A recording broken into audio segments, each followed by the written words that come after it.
এক দুই তিন চার পাঁচ। আসসালামু আলাইকুম প্রিয় হ্যাপি ফ্যামিলির আপনজনেরা, আজকে আমরা এক অন্যরকম রেসিপি আপনাদের সাথে শেয়ার করতে যাচ্ছি। দর্শক, আজকের এই ভিডিওটা দেখলে আপনাকে জিব্বা হানি চলিয়ে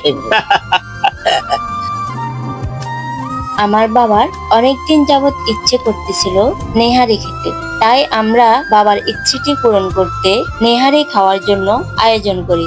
এই জন্য বাজার থেকে নিজ হাতে নেহারি কিনে এনে সুন্দর করে পরিষ্কার করে নিই। এদিক দিয়ে আমাদের আজকের আয়োজনে কিছু কাজিনরাও আসবে, তাই আমরা খুব এক্সাইটেড।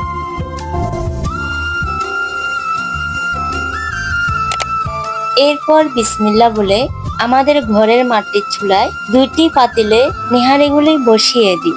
নেহারিগুলিতে পেঁয়াজ, আদা, রসুন, বাদাম বাটা সাথে সকল প্রকার মশলা দিয়ে কয়েক ঘন্টা রান্না শুরু করে। আসলে আমরাও পারতাম বন্ধু বান্ধব নিয়ে বাইরে খেতে, বাবা মা এবং পরিবার নিয়ে ঘরোয়াভাবে করব, তখন খাওয়ার আনন্দটি যেমন বাড়বে তেমনি বাবা মাও অনেক খুশি হবেন। একদিকে আমার বোন খুব সুন্দরভাবে আব্বুকে সামনে রেখে চাউলের পিঠা বানাতে লাগলো। আসলে আমরা চাউলের পিঠা বানানোর একটাই কারণ, এই চাউলের পিঠা দিয়ে যখন নেহারি খাবো তখন যেমন খেতে ভালো লাগবে তেমনি খুব সুন্দর একটি স্মেলও পাওয়া যাবে।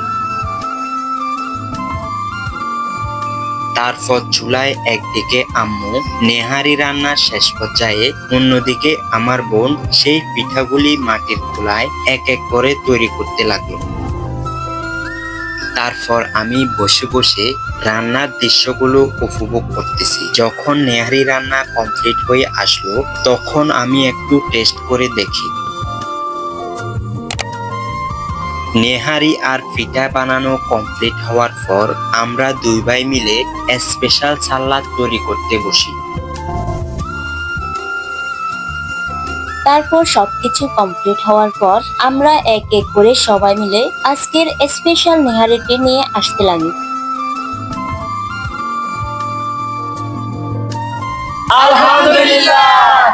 আলহামদুলিল্লাহ দর্শক, মোটামুটি আয়োজন কমপ্লিট। আমরা এখন ট্রাই করব, আপনাদেরকে জানাবো কেমন হয়েছে। চলুন। আলহামদুলিল্লাহ দর্শক, যদি বিশ্বাস করেন এক কথায় আমার আম্মুর হাতের রান্না সাথে অসাধারণ পরিবেশনায় আজকের আয়োজনটি পরিপূর্ণ হয়ে উঠল।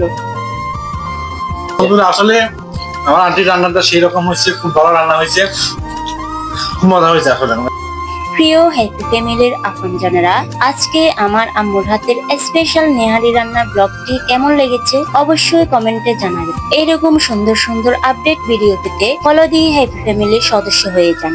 ধন্যবাদ সবাইকে।